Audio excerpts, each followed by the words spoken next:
Slop Stories presents The Knowledge by Tim DePaola. The rain pittered and pattered on the monk's thick canvas cloak as he splashed through puddles down the muddy path. His face was sour as he solemnly waddled through the thick mud, completely soaked from the unexpected showers. He clenched a large book against his chest, holding it as safely and hopefully as dryly as he could. The night was pitch black, and he'd had to abandon his lantern as soon as it had begun to drizzle, for fear that the book would get wet if he didn't protect it with both arms. He thinned his eyes to try to make out the path before him and to catch any obstacle that might impede or endanger the quest.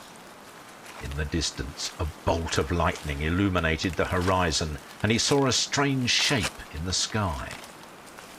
The monk began muttering to himself and quickened his pace, eager to get under a roof as soon as possible, and hopefully one with a roaring fire.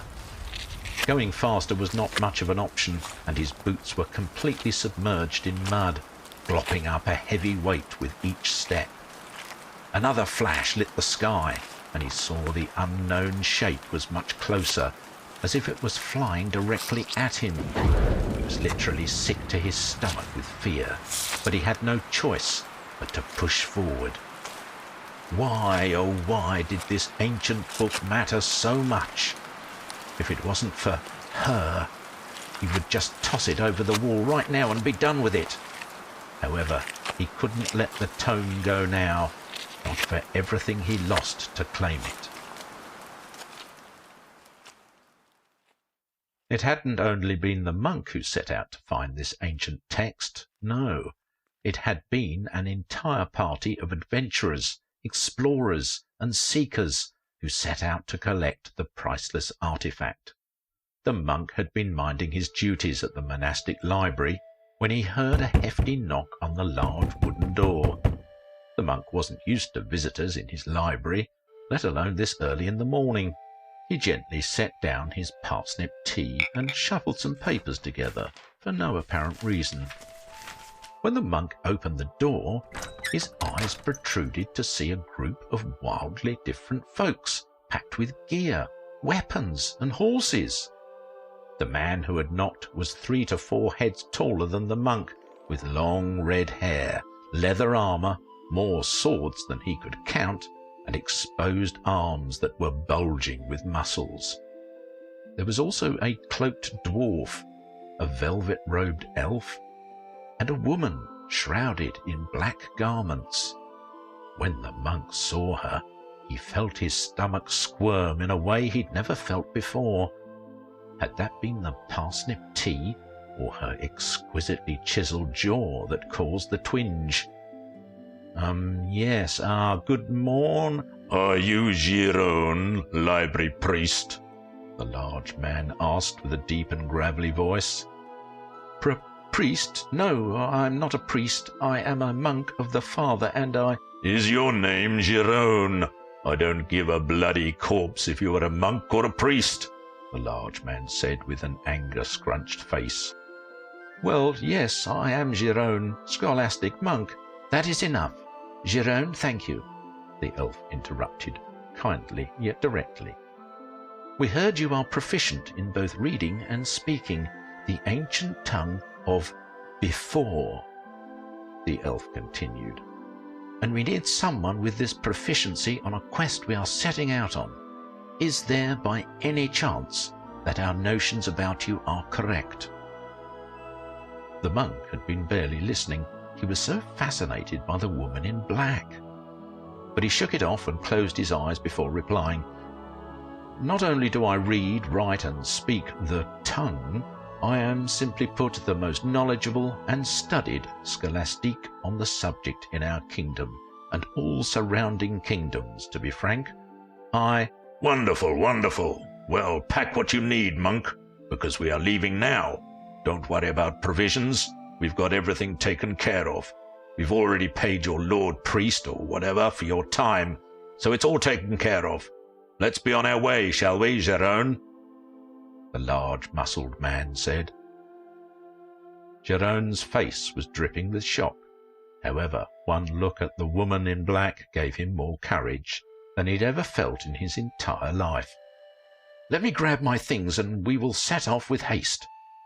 "Well, thought was easier than me thought it'd be, boys," the dwarf exclaimed.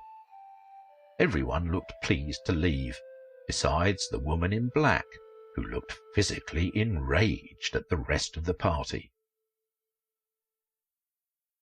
After a week of travelling together, planning the recovery of the book, and sharing their nights around a fire, Gérone had never been happier. It took barely a single night to adjust to life outside the monastic library, hearing wild stories from these adventurers, laughing deeply over pints of ale, sharing memories while enjoying a pipe around the campfire. These were already the greatest days of the monk's life. He had begun acting completely and utterly non-monk-like, boasting of his achievements, telling tales of pranks he'd performed when he was just an underling at the monastery, anything he could possibly do to impress or bond with Alicia, the woman he had learned to be the thief in the party.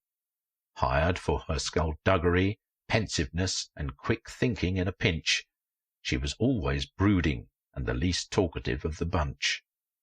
Gérone had brought a smirk to her face once or twice, and it was in those moments he knew that he would, in a heartbeat, leave the monastic lifestyle behind forever, if he could only hold her hand for a single minute. These happy times were quickly brought to an end when they reached the ruins that supposedly held the ancient tome they were searching for. The ruinous old castle was deep in an old forest on the edge of civilization, which Gérone had been embarrassed he hadn't heard of before. Alicia scouted the perimeter and deemed it clear of foes, so they breached the walls of the ruins and found something very odd indeed. The castle was completely hollow, as if it had been built only to shield another structure within. It was a rectangular building topped with a golden bird. It was extremely dilapidated, yet still seemed sturdy enough to enter. The dwarf tried to open the glass door, but it was locked. As Alicia walked forward to pick the lock, the dwarf foolishly used his hammer to shatter the glass. An otherworldly ringing began echoing between the castle walls, causing Gérone to fall to his knees whilst covering his ears.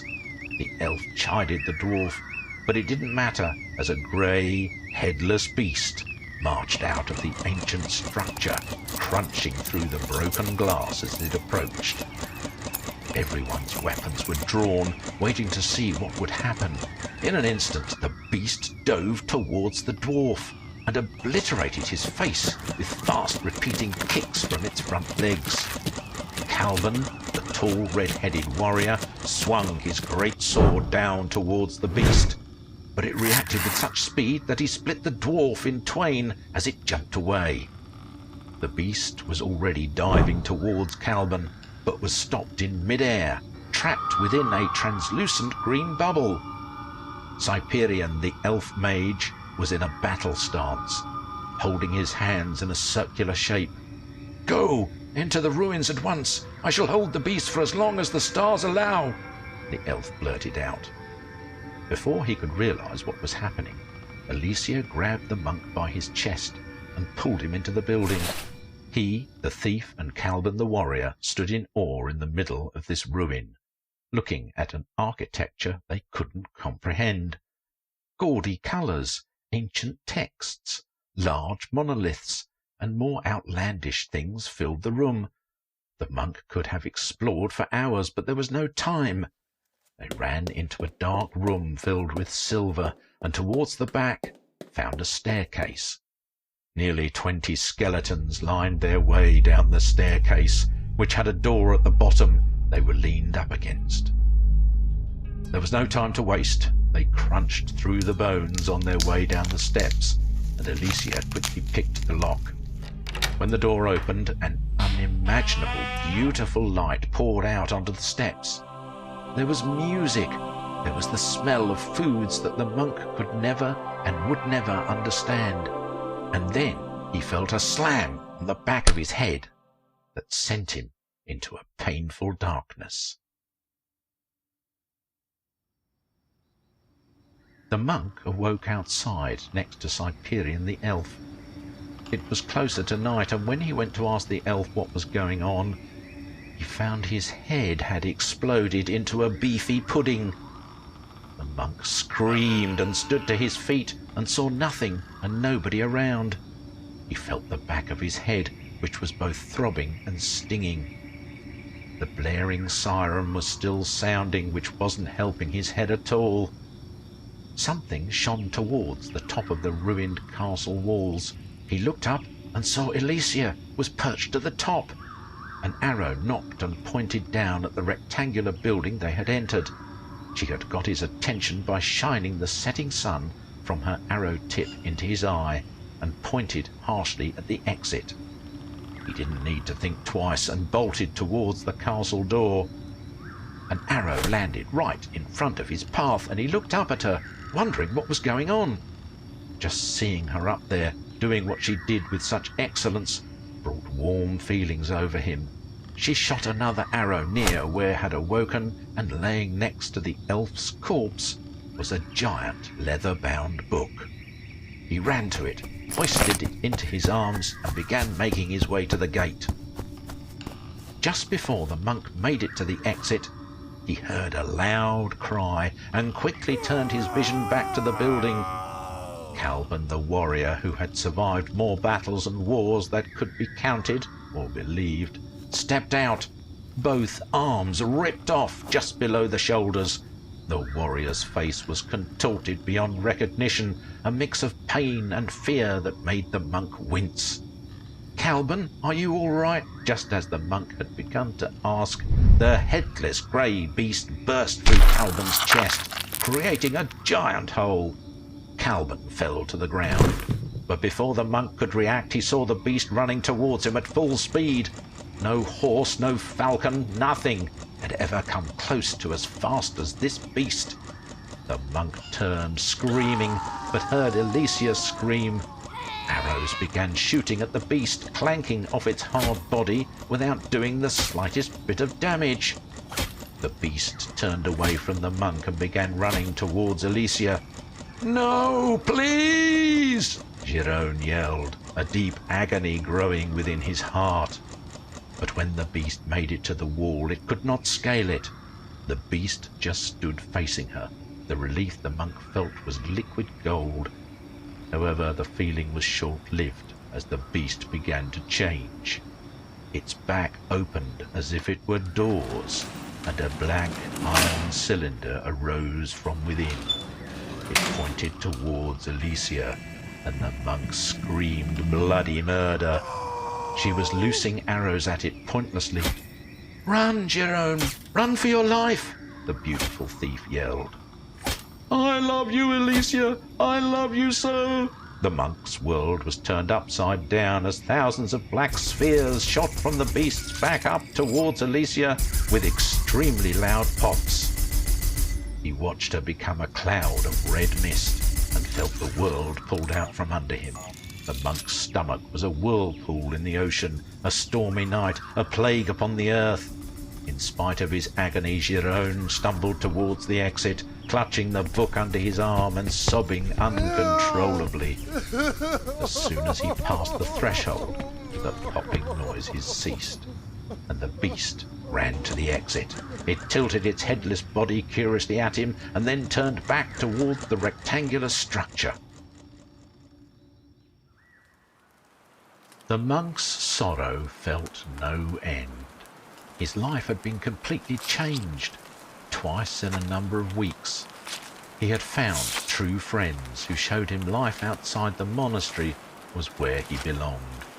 He felt the burning hot desire of love, and just like that, it was all gone, and he was at his wit's end, slogging through a muddy path in a worsening storm. He had been travelling back towards civilization for weeks. The book had an intricate locking system on it, so he hadn't even been able to accomplish the single task he was hired to do. Another flash of lightning illuminated the sky, and he saw that the weird shape was in fact an enormous colony of bats. As soon as the thunder subsided, he could hear them shrieking. The shrieks almost sounded like they were screaming, "Giron!"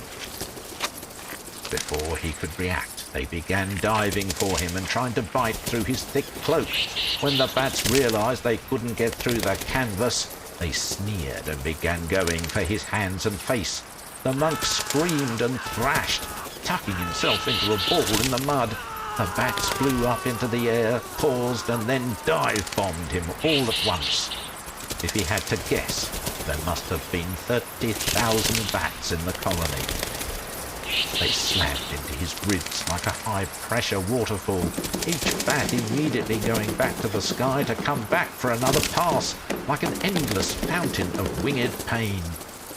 Through his screams, Giron saw a stick on the ground and reached for it. Just before he grabbed it, the stick turned out to be a snake, hissing and jutted its fangs out and into his hand. The monk couldn't scream anymore. He was beginning to lose his mind. The bats weren't doing enough damage to kill him, but they had the strength to keep him on the ground and in perpetual pain. A couple of the more hateful bats would walk over and bite at his eyes and nose before they flew back up into the sky. Giron just stared at the bats as they smiled at him with evil intentions, flapping their wings in a taunting way as if they were dancing. Then Giron heard a thud, yelling, more thuds, screeching. Then he watched chopped bats start falling around him. Within seconds it was over, and the bats flew off in a fury. Giron was too disturbed and physically hurt to even care what had changed. A hand gripped his shoulder and pulled him to his feet. He never, not even for a second, loosened his grip on the book. "Evening, stranger. Now that was bad luck, that was. What in the devil is a monk of the Father doing on a muddy road on a dark and rainy night such as this?" said a cloaked man. To Giron he looked strong and sturdy, a mercenary most likely. "Thank you, kind No time for that, monk. We need to get you to the inn," the stranger said, hoisting the monk up on his shoulders. Giron couldn't believe what he was experiencing. He was warm. He had a pewter mug of hot cider in his hand. He had been bathed, and he was sat beside a roaring fire. His belly was full of shark pot pie. His fortune had completely changed within an hour. The book was safe. He was safe. The monk regaled the bar with tales of his journey, the grey headless beast, the book, all of it. Everyone cheered, hooted and hollered as they brought him drinks and enjoyed their evening. They cried with him as he spoke of Alicia and her sacrifice to save his life. The room was pure warmth. He had never felt such a feeling as telling his story to such a captivated audience. "What's in the book, Giron?" someone in the crowd asked. Giron took a huge gulp of cider, let out an unmonk-like burp, and answered, "Why, I do not know, for the tome is locked. I dare not break it, for it was Alicia's last quest. I cannot disrespect her memory by ruining the treasure." "I can open that for you, monk," a small gnome said from a makeshift stool to accommodate his short stature. Giron inspected him and found the gnome was the definition of a tinker. Apron, tool belt, thick tinted spectacles. The monk smiled. "You know what? Why not? Why not end this tale with the greatest reveal of all, the actual text?" The gnome hopped to the ground and walked over, patiently waiting for Giron to place the book before him. Giron realized he needed to take it off the table and brought it down before him, placing it gingerly. The gnome immediately placed his ear to the book, removed a small hooked rod from his belt, and began to twist it inside the lock. Every once in a while he'd place his ear to the lock, eyes closed, his face pure focus. The entire bar had gone as silent as a grave. The bartender was no longer working. The fire had even quieted down, its wild crackling dissipating into tiny clicks. All eyes were on the gnomish tinker. Click. The book opened. The monk picked it up and placed it on the table. The room started to clap and then went silent again. The bartender brought a pint of sweetened mead to the gnome who had joined the crowd of silent watchers. Girone's eyes scanned as he flipped pages. No words yet, he thought. Every page were drawings of things that the monk could barely comprehend. Horseless coaches, lost coins, men screaming into the skies. What could it all mean? He eventually came unto his purpose, the reason he was hired. A page in the middle of the large tome was filled with the old tongue, the language of before. To him it was immediately clear. The patrons had completely encircled Girone, looking over his shoulders, mystified with what the text could be. Girone's lips began to quiver. Sweat formed on his brow. He was wordlessly mouthing something over and over. "Well, what is it?" the barkeep roared. Girone closed his eyes and let out a deep sigh. "Life," he paused. "Life is misery." A huge explosion came from the front of the bar as the door was kicked down. 8 impeccably dressed knights entered and surrounded Girone, pointing their halberds directly at his head. Slow, sharp footsteps resounded through the bar until a lord in a brown silken robe walked into the room. As soon as he looked towards Girone, the fire exploded into a green flame, and it sounded as if screams of "Please" had joined the crackling wood. Well, well, well, it looks like the little monk decided to crack open my book. Not good, frankly. This isn't good at all. Not for anyone. Definitely not for anyone in this joint. Unfortunately for you, little monk, you were not hired in good faith. No faith at all, in fact. The group I hired to retrieve this book for me was not meant to ever see inside. No, never peek. Not even a glance. It was meant to be brought straight to me, but clearly they had other intentions. And looking around this little inn and looking at you, I see that they didn't make it. They couldn't hack it. Only you, the little monk, made it out of that rat's nest. What does this mean? Well, the secret knowledge of that tome may not seem very important, but inside of your minds, something was just unlocked. And to be honest, all of you in this place can't handle this truth, whether you feel you can or not. Bad luck, misfortune, whatever you want to call it, you're done, all of you. So, little monk, I hope you enjoyed your little journey, but this isn't the end. No, not the end at all. Good luck. The man in the brown silk robe exclaimed. He touched the monk on the head and everything went white. The monk rubbed his eyes, and when he opened them, it took a moment to adjust to what he was seeing. He was looking at a rectangular building with a golden bird on top. He got out of his car and walked through the glass doors. He went behind the counter and was grateful it wasn't too busy inside.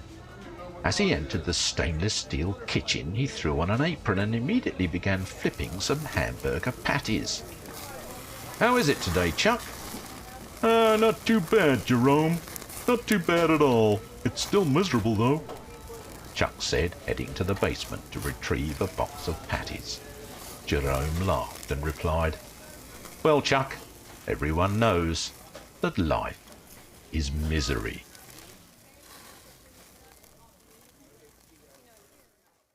Thank you for listening. I've been your skittish narrator, Simon Hensby. And now for today's Memoir of Misery. No. Thousands and thousands of ghosts had figured out how to manipulate the world of the living, and they lifted the library miles into the sky and dropped it into a lake. Everyone inside was extremely scared and screamed in fear. The librarian decided it was still a good idea to shush them.